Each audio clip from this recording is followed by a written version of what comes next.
হাসনাত আব্দুল্লাহ, আপনি ইনিয়ে বিনিয়ে এটা সেটা করে, আপনি তো আমাদের সন্তান। আপনি কি যেন কি তারেক সাহেবকে বলতে চান, বিএনপিকে বলতে চান, আপনি কি এই আওয়ামী লীগের যে অবৈধ সম্পদ, সেই সম্পদ থেকে এজেন্ডা নিয়ন্ত্রণ করতে চায়? আপনি কি সেই এজেন্ডা নিয়ন্ত্রণ করতে চান?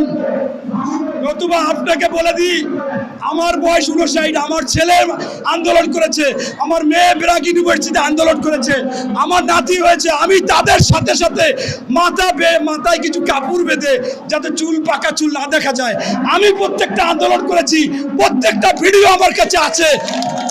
আপনারা কিন্তু 19শে জুলাইয়ের পর আন্দোলন করেননি, আপনারা থেমে গেছিলেন। ওই আজকে যে উপদেষ্টা হয়েছে নাহিদ ইসলাম আর আসিফ মাহমুদ, তারা যদি না থাকতো আপনার মতো লোক ওখানে বিক্রি হয়ে যেত, আন্দোলন বিক্রি হয়ে